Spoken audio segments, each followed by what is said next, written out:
Hello అండి అందరికీ. పాపని స్కూల్ నుంచి తీసుకొచ్చిన తర్వాత మా రొటీన్ అయితే ఇలా ఉంటుంది అనమాట.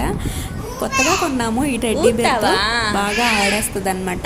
ఈ ఆడే గ్యాప్లోనే తను తినడానికి పెట్టడానికి తంటాలు మామూలుగా ఉండవు. చూడండి, తాగు తెమ్మన్నావు కదా, నువ్వే తెచ్చావా? ఎంత? 50 రూపాయలా? అమ్మో, ఈ బాటిల్ 50 రూపాయలా? ఏం తెచ్చుకున్నావు ఇందులో నువ్వు?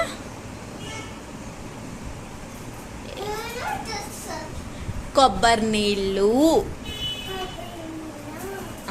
నీళ్ళు. ఈవినింగ్ స్నాక్ టైంలో ఎక్కువగా ఫ్రూట్స్ లిక్విడ్స్ ఎక్కువ ఇవ్వడానికి ఇష్టపడతాను అనమాట. హెవీగా మనం ఈవినింగ్ టైంలోనే పెట్టామనుకోండి, నైట్ డిన్నర్లోకి ఏమీ తినరు. ఇది మీలో ఎంతమంది ఫాలో అవుతారో కామెంట్ చేయండి. వీడియో నచ్చితే లైక్ చేయండి. బాయ్.